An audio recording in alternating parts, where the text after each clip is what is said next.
Inilah kisah tentang Raden Paku atau Raden Ainul Yakin atau Sunan Giri Pertama atau Prabu Satmoto.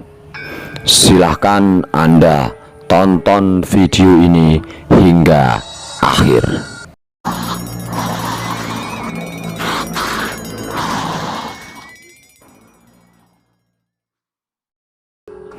Pada awal abad 14 Masehi, Kerajaan Belambangan diperintah oleh Prabu Menak Sembuyu, salah seorang keturunan Prabu Hayam Wuruk dari Kerajaan Majapahit. Raja dan rakyatnya memeluk agama Hindu dan ada sebagian yang memeluk agama Buddha. Pada suatu hari Prabu Menak Sembuyu gelisah. Demikian pula sang permaisuri, karena putri mereka satu-satunya telah sakit selama beberapa bulan. Sudah diusahakan mendatangkan tabib dan dukun untuk mengobati, tapi sang putri belum juga sembuh. Memang pada waktu itu Kerajaan Belambangan sedang dilanda pagebluk atau wabah penyakit. Banyak sudah korban berjatuhan. Menurut gambaran Babat Tanah Jawi, pagi sakit, sore mati. Seluruh penduduk sangat prihatin, berduka cita, dan hampir semua kegiatan sehari-hari menjadi macet total. Atas saran permaisuri, Prabu Menak Sembuyu kemudian mengadakan sayembara. Siapa yang dapat menyembuhkan putrinya akan diambil menantu, dan siapa yang dapat mengusir wabah penyakit di Belambangan akan diangkat sebagai bupati atau raja muda. Sayembara disebar di hampir pelosok negeri. Sehari, 2 hari, seminggu, bahkan berbulan-bulan, tak ada seorang pun yang menyatakan sanggup untuk mengikuti sayembara tersebut. Permaisuri makin sedih hatinya. Prabu Menak Sembuyu berusaha menghibur istrinya dengan menugaskan Patih Bajul Sengoro untuk mencari pertapa sakti guna mengobati penyakit sang putri. Diiringi beberapa prajurit pilihan, Patih Bajul Sengoro berangkat melaksanakan tugasnya. Para pertapa biasanya tinggal di puncak atau di lereng-lereng gunung. Maka kesanalah Patih Bajul Sengoro mengajak pengikutnya mencari orang-orang sakti. Patih Bajul Sengoro akhirnya bertemu dengan Resi Kondoboyo yang mengetahui adanya seorang tokoh sakti dari negeri seberang. Orang yang dimaksud adalah Syekh Maulana Ishak yang sedang berdakwah secara sembunyi-sembunyi di negeri Belambangan. Patih Bajul Sengoro dapat bertemu dengan Syekh Maulana Ishak yang sedang bertafakur di sebuah goa. Setelah terjadi negosiasi bahwa raja dan rakyat Belambangan mau diajak memeluk agama Islam, maka Syekh Maulana Ishak bersedia datang ke istana Belambangan. Ia memang ahli di bidang ilmu tabib. Putri Dewi Sekardadu sembuh setelah diobati. Pagebluk juga lenyap dari wilayah Belambangan. Sesuai janji raja, maka Syekh Maulana Ishak dikawinkan dengan Dewi Sekardadu, diberi kedudukan sebagai adipati untuk menguasai sebagian wilayah Belambangan. 7 bulan sudah Syekh Maulana Ishak menjadi adipati baru di Belambangan. Makin hari semakin bertambah banyak penduduk Belambangan yang masuk agama Islam. Sementara Patih Bajul Sengoro tak henti-hentinya mempengaruhi sang Prabu dengan hasutan-hasutan jahatnya. Hati sang Prabu Menak Sembuyu jadi panas mengetahui hal ini. Patih Bajul Sengoro sendiri tanpa sepengetahuan Sang Prabu sudah mengadakan teror pada pengikut Syekh Maulana Ishak. Tidak sedikit penduduk Kadipaten yang dipimpin Syekh Maulana Ishak diculik, disiksa, dan dipaksa kembali kepada agama lama. Walau kegiatan itu dilakukan secara rahasia dan sembunyi-sembunyi, pada akhirnya Syekh Maulana Ishak mengetahui juga. Pada saat itu Dewi Sekardadu sedang hamil 7 bulan. Syekh Maulana Ishak sadar bila hal itu diteruskan akan terjadi pertumpahan darah yang seharusnya tidak perlu. Kasihan rakyat jelata harus menanggung akibatnya. Maka dia segera berpamitan kepada istrinya untuk pergi meninggalkan Belambangan.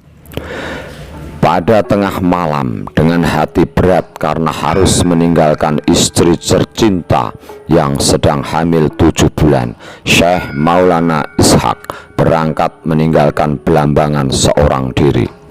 Esok harinya, sepasukan besar prajurit Belambangan yang dipimpin Patih Bajul Sengoro menerobos masuk wilayah Kadipaten yang sudah ditinggalkan Syekh Maulana Ishak.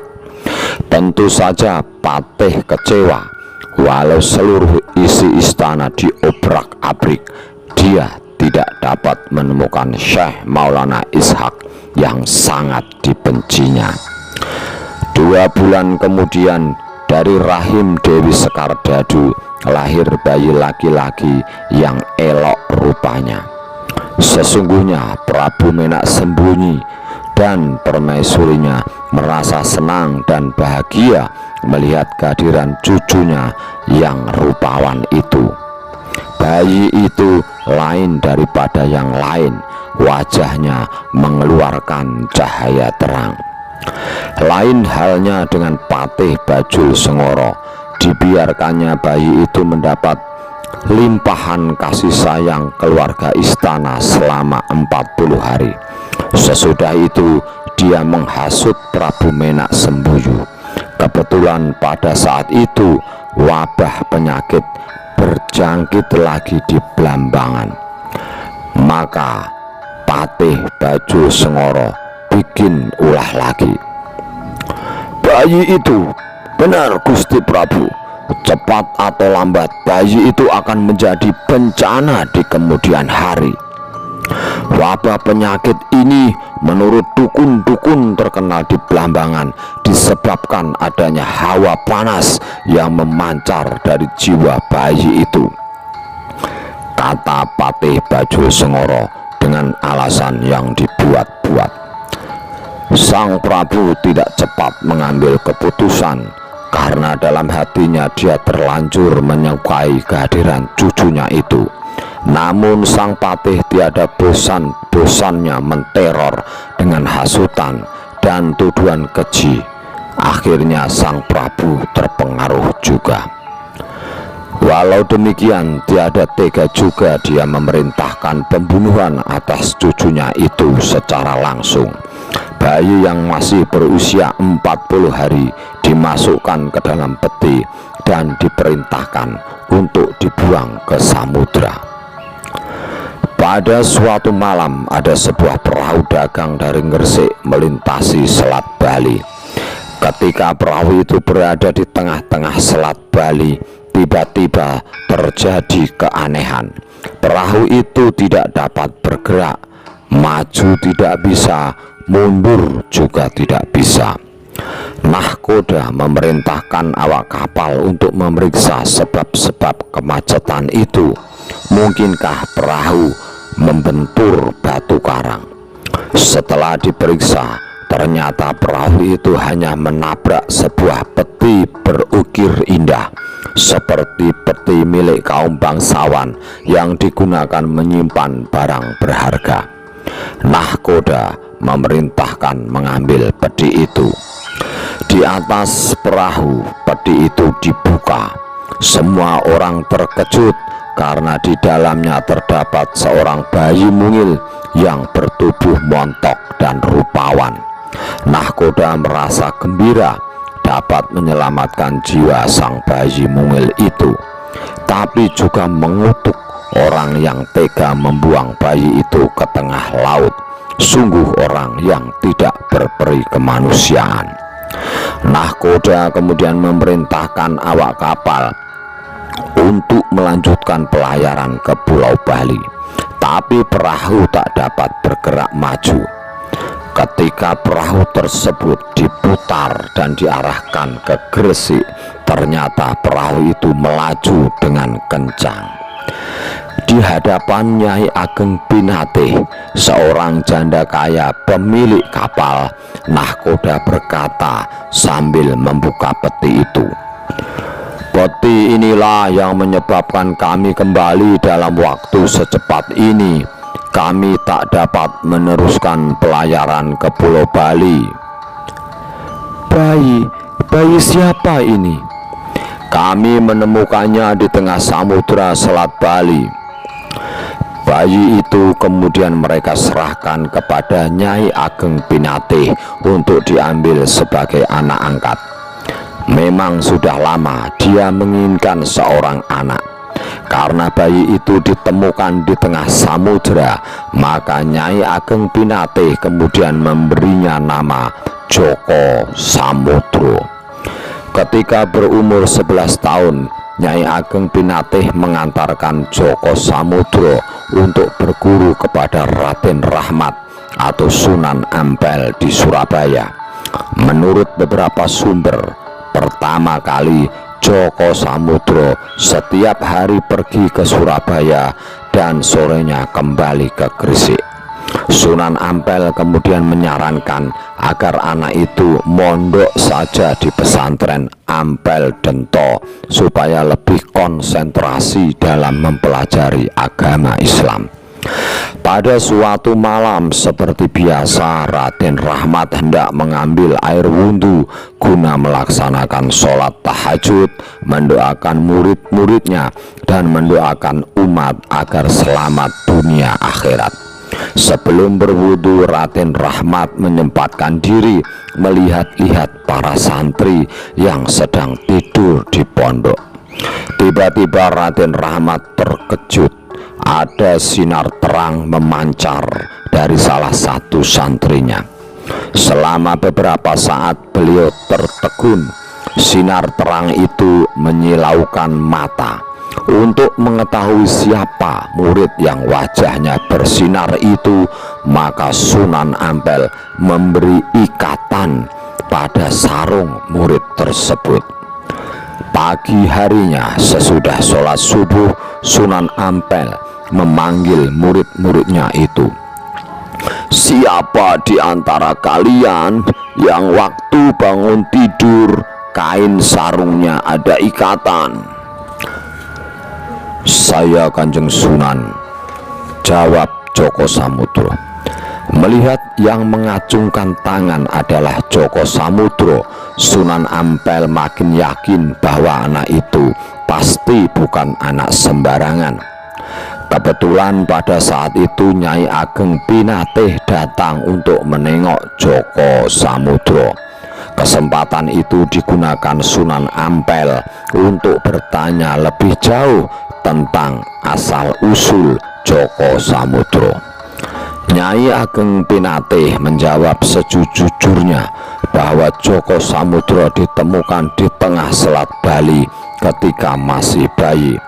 Peti yang digunakan untuk membuang bayi itu hingga sekarang masih tersimpan rapi di rumah Nyai Ageng Pinate.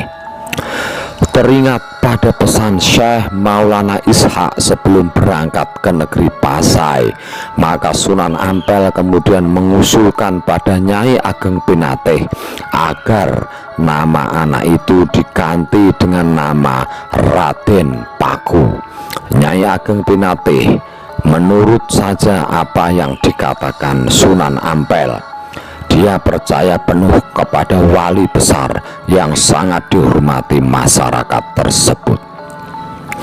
Ketika mondok di pesantren Ampel Dento, Raden Paku yang akrab bersahabat dengan putra Raden Rahmat yaitu Raden Makdum Ibrahim. Keduanya bagai saudara kandung, saling menyayangi dan saling mengingatkan. Setelah berusia 16 tahun, kedua pemuda itu dianjurkan untuk menimba ilmu yang lebih tinggi di negeri seberang. Di negeri Pasai banyak orang pandai dari berbagai negeri. Di sana juga ada ulama besar yang bergelar Syekh Awalul Islam. Dialah ayah kandungmu yang nama aslinya adalah Syekh Maulana Ishak. Pergilah ke sana, tuntutlah ilmu yang tinggi dan teladanilah kesabarannya dalam mengasuh para santri. Hal itu akan berguna kelak bagi kehidupan kalian. Pesan tersebut dilaksanakan oleh Raden Paku dan Raden Makdum Ibrahim. Dan begitu sampai di negeri Pasai, keduanya disambut gembira, penuh rasa haru dan bahagia oleh Syekh Maulana Ishak, ayah kandung Raden Paku yang tak pernah melihat anaknya sejak bayi. Raden Paku menceritakan riwayat hidupnya sejak masih kecil ditemukan di tengah samudera dan kemudian diambil anak angkat oleh Nyai Ageng Pinatih dan berguru kepada Sunan Ampel di Surabaya. Sebaliknya, Syekh Maulana Ishak kemudian menceritakan pengalamannya di saat berdakwah di Blambangan sehingga terpaksa harus meninggalkan istri yang sangat dicintainya. Raden Paku menangis sesenggukan mendengar kisah itu. Bukan menangisi kemalangan dirinya yang telah disia-siakan kakeknya, yaitu Prabu Menak Sembuyu, tetapi memikirkan nasib ibunya yang tak diketahui lagi tempatnya berada. Di negeri Pasai banyak ulama besar dari negara asing yang menetap dan membuka pelajaran agama Islam kepada penduduk setempat. Hal ini tidak disia-siakan oleh Raden Paku dan Maulana Makdum Ibrahim. Kedua pemuda itu belajar agama dengan tekun, baik kepada Syekh Maulana Ishak maupun kepada guru-guru yang lain.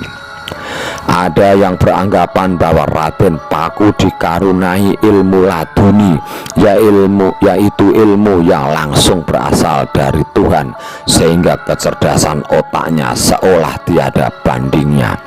Di samping belajar ilmu tauhid, mereka juga mempelajari ilmu tasawuf dari ulama Iran, Baghdad, dan Gujarat yang banyak menetap di negeri Pasai. Ilmu yang dipelajari itu berpengaruh dan menjiwai kehidupan Raden Paku dalam perilakunya sehari-hari, sehingga kelihatan jika ia mempunyai ilmu tingkat tinggi, ilmu yang sebenarnya hanya pantas dimiliki ulama yang berusia lanjut dan berpengalaman. Gurunya kemudian memberinya gelar Syekh Maulana Ainul Yakin. Setelah 3 tahun berada di Pasai dan masa belajar sudah dianggap cukup oleh Syekh Maulana Ishak, kedua pemuda itu diperintahkan kembali ke tanah Jawa. Oleh ayahnya, Raden Paku diberi sebuah bungkusan kain putih berisi tanah. Kelak bila tiba masanya, dirikanlah pesantren di Gresik. Carilah tanah yang sama dengan tanah dalam bungkusan ini. Disitulah kamu membangun pesantren. Kedua pemuda itu kemudian kembali ke Surabaya melaporkan segala pengalamannya kepada Sunan Ampel. Sunan Ampel memerintahkan Makdum Ibrahim berdakwah di daerah Tuban, sedang Raden Paku diperintah pulang ke Gresik kembali kepada ibu angkatnya Nyai Ageng Pinatih. Pada usia 23 tahun Raden Paku diperintah oleh ibunya untuk mengawal barang dagangan ke Pulau Banjar atau Kalimantan. Tugas ini diterima dengan senang hati. Nahkoda kapal yang diserahi adalah pelaut profesional, yaitu Abu Hurairah. Walaupun pucuk pimpinan berada di tangan Abu Hurairah, tapi Nyai Ageng Pinatih memberi kuasa kepada Raden Paku untuk ikut memasarkan dagangan di Pulau Banjar. Setelah sampai di Pulau Banjar, Raden Paku memerintahkan kepada Abu Hurairah untuk membagi-bagikan barang dagangan seperti rotan, damar, emas, dan lain-lain kepada rakyat yang ada di sana. Abu Hurairah tidak menyetujui tersebut, tapi Raden Paku mempunyai alasan. Dia berkata, tindakan saya ini sudah tepat. Penduduk Banjar pada saat ini sedang dilanda musibah. Mereka dilanda kekeringan dan kurang pangan. Sedangkan ibu sudah terlalu banyak mengambil keuntungan dari mereka. Sudahkah ibu memberikan harta dengan membayar zakat? Saya kira belum. Sekarang saatnya ibu mengeluarkan zakat untuk membersihkan diri. Itu di luar wewenang saya, Raden, kata Abu Hurairah. Bagaimana kita nanti lapor kepada ibunda, dan dengan apa hasil yang kita bawa saat kembali? Paman tidak usah khawatir, supaya kapal kita tidak oleng, isilah karung-karung kita dengan batu dan pasir. Memang benar, mereka dapat berlayar hingga di tepi pantai Gresik dalam keadaan selamat. Tapi hati Abu Hurairah menjadi ketar-ketir sewaktu berjalan meninggalkan kapal untuk menghadap Nyai Ageng Pinatih. Setelah mendapat laporan dari Abu Hurairah, Nyai Ageng Pinatih marah besar. Raden Paku lalu berkata, sebaiknya ibu lihat lebih dahulu ke atas kapal.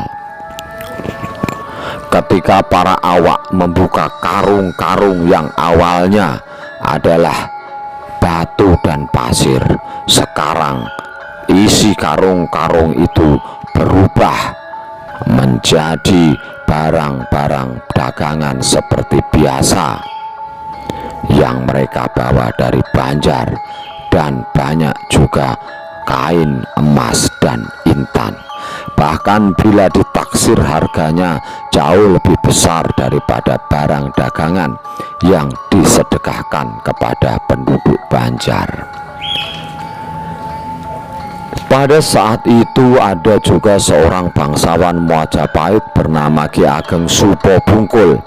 Ia mempunyai sebuah pohon delima yang aneh di depan pekarangan rumah.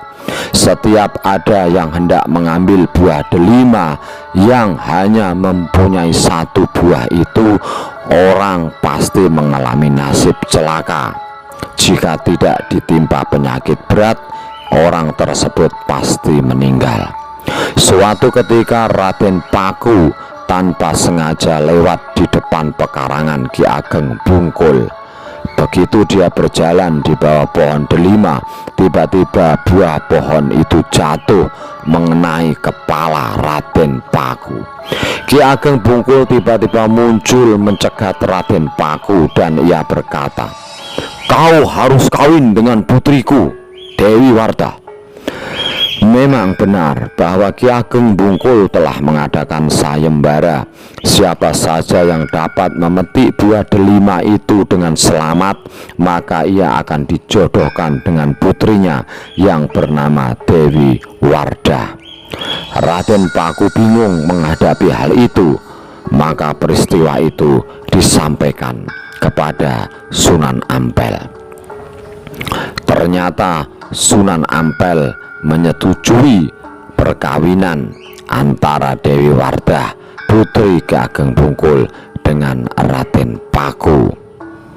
Meskipun sebenarnya sudah ada rencana bahwa Raden Paku akan diambil menantu oleh Sunan Ampel. Sesudah berumah tangga, Raden Paku makin giat berdagang dan berlayar antar pulau. Namun lama-kelamaan kegiatan dagang itu tidak memuaskan hatinya. Maka Raden Paku meminta izin kepada ibunya untuk berhenti berdagang dan akan lebih konsentrasi dalam menyebarkan agama Islam. Ibunya setuju dan Raden Paku mulai bertafakur di gua yang sunyi. 40 hari 40 malam beliau tidak keluar gua, hanya bermunajat kepada Allah. Tempat Raden Paku bertafakur itu hingga sekarang masih ada, yaitu di Desa Kembangan dan Kebumas. Usai bertafakur, teringatlah Raden Paku pada pesan ayahnya sewaktu belajar di negeri Pase. Dia berjalan berkeliling untuk mencari daerah yang tanahnya mirip dengan tanah yang dibawa dari negeri Pase. Melalui desa Margonoto, sampailah Raden Paku di daerah perbukitan yang hawanya sejuk. Hatinya terasa damai. Ia pun mencocokkan tanah yang dibawanya dengan tanah di tempat itu. Ternyata sangat cocok. Maka di desa Sidomukti itu ia kemudian mendirikan pesantren. Karena tempat itu adalah dataran tinggi atau gunung, maka dinamakan pesantren Giri. Giri dalam bahasa Sanskerta artinya gunung. Raden Paku kemudian sangat terkenal dengan sebutan Sunan Giri dan pesantrennya dikenal dengan nama Pesantren Giri. Menurut sejarawan Belanda Dr. Haji de Graaf, sesudah pulang dari pengembaraannya atau berguru ke negeri Pase, ia memperkenalkan diri kepada dunia, kemudian berkedudukan di atas bukit di Gresik, dan ia menjadi orang pertama yang paling terkenal di antara Sunan Giri yang lain. Di atas gunung tersebut seharusnya ada istana, karena di kalangan rakyat dibicarakan adanya Giri Kedaton atau kerajaan Giri. Murid-murid Sunan Giri berdatangan dari segala penjuru seperti Maluku, Madura, Lombok, Makassar, Hitu, dan Ternate. Demikian pendapat de Graaf. Dalam peresmian Masjid Agung Demak, Sunan Kalijogo mengusulkan agar dibuka dengan pertunjukan wayang kulit yang waktu itu bentuknya masih wayang beber, yaitu gambar manusia yang dibeber pada sebuah kulit binatang. Usul Sunan Kalijogo ditolak oleh Sunan Giri karena wayang yang bergambar manusia hukumnya haram dalam ajaran Islam. Lalu terjadi diskusi dan dialog, dan Sunan Kalijogo merubah bentuk wayang kulit sehingga gambarannya tidak bisa disebut sebagai gambar manusia lagi, lebih mirip karikatur seperti bentuk wayang yang ada sekarang ini. Sunan Giri kemudian menyetujui pembukaan atau peresmian Masjid Agung dengan menggelar pertunjukan wayang. Perubahan bentuk wayang kulit itu adalah dikarenakan sanggahan dari Sunan Giri. Karena itu Sunan Kalijaga memberi tanda khusus pada momentum penting itu. Pemimpin para dewa dalam pewayangan oleh Sunan Kalijogo dinamakan Sang Hyang Girinata, yang sebenarnya berarti Sunan Giri yang menata. Banyak sekali jasa-jasa dari Sunan Giri. Di bidang kesenian beliau juga berjasa besar, karena beliaulah yang pertama kali menciptakan tembang Asmorondono dan Bojong.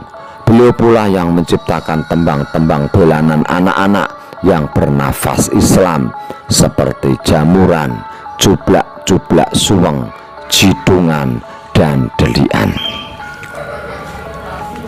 Ada beberapa pengganti Sunan Giri setelah beliau wafat.